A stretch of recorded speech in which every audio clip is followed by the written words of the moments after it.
From V by Tony Harrison.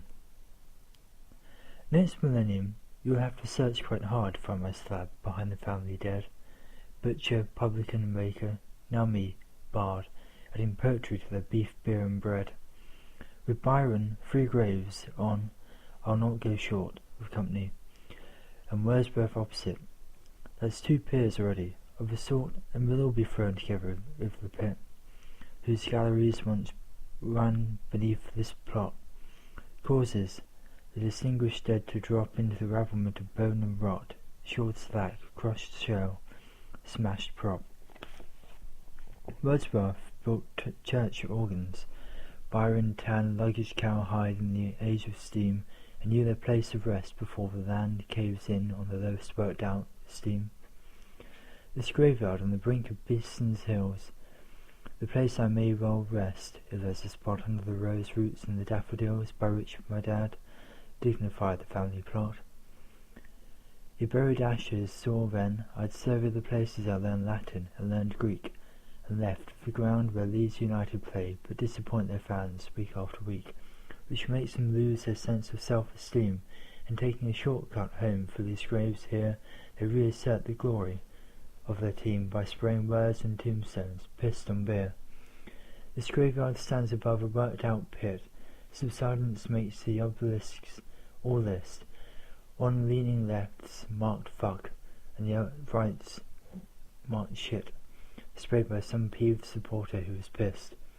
Far-sighted for his family's future dead, but for his wife, this banker's still alone on his long obelisk and doomed to head a blackened dynasty of unclaimed stone, now gratified, graffitied with a crude 4-letter word.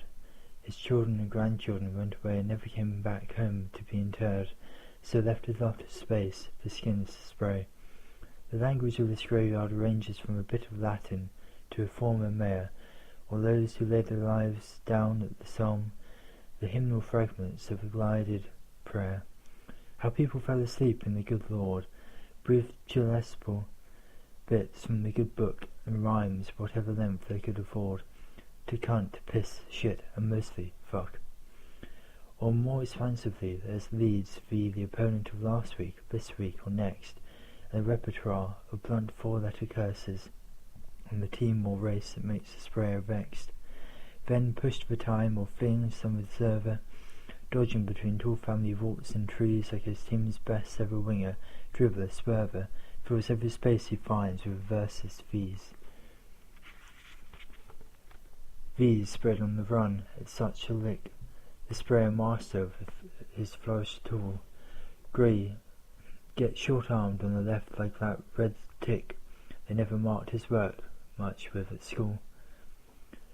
Half the skinhead's age, but with approval, I helped whitewash a V on a brick wall. No one clamoured in the press for its removal, or fought in the sign in wartime rude at all.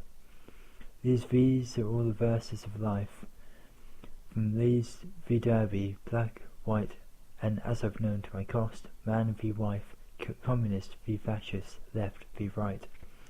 Class v class as bitter as before, the unending violence of the US and them, personified in 1984 by Cold-Board McGregor and the Numb. Hindu, Sikh, soul, body, heart v mind, east, west, male, female, and the ground. These fixtures are fought out on's man resigned, to hope from his future what his past never found. The prospects for the present aren't too grand, when a swastika with NF, National Fronts, sprayed on a grave, to which another hand has added in reddish colour, cunts, which is, I grant, the word that springs to mind when going to clear the weeds and rubbish thrown out on the family plot by football fans. I find United graffitied on my parents' stone. How many British graveyards now this May are strewn with rubbish and choked up with weeds, since families and friends have gone away for work or for their lives, like me from Leeds. When I first came here 40 years ago with my dad to see my grandma, I was 7. I helped Dad with the flowers. He let me know she'd gone to join my granddad up in heaven. My dad, who came each week to bring fresh flowers, came home with clay stains on his trouser knees. Since my parents' death, I spent 2 hours, made up of 10 minutes, such as these.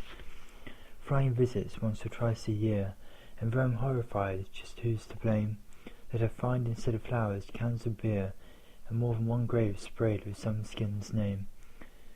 Where there are flower urns and trials of water, and mesh respectables with withered flowers, are the harp tins of some skinhead lead supporter.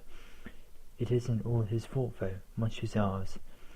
5 kids with one in goal play 2 aside. When the ball bangs on the hawthorns, that's one post, and the petals fall, they hum, Here Comes the Bride, though not so loud they want to rouse the ghost. They root the ball on purpose at the trunk and make the tree shed showers of shrivelled May.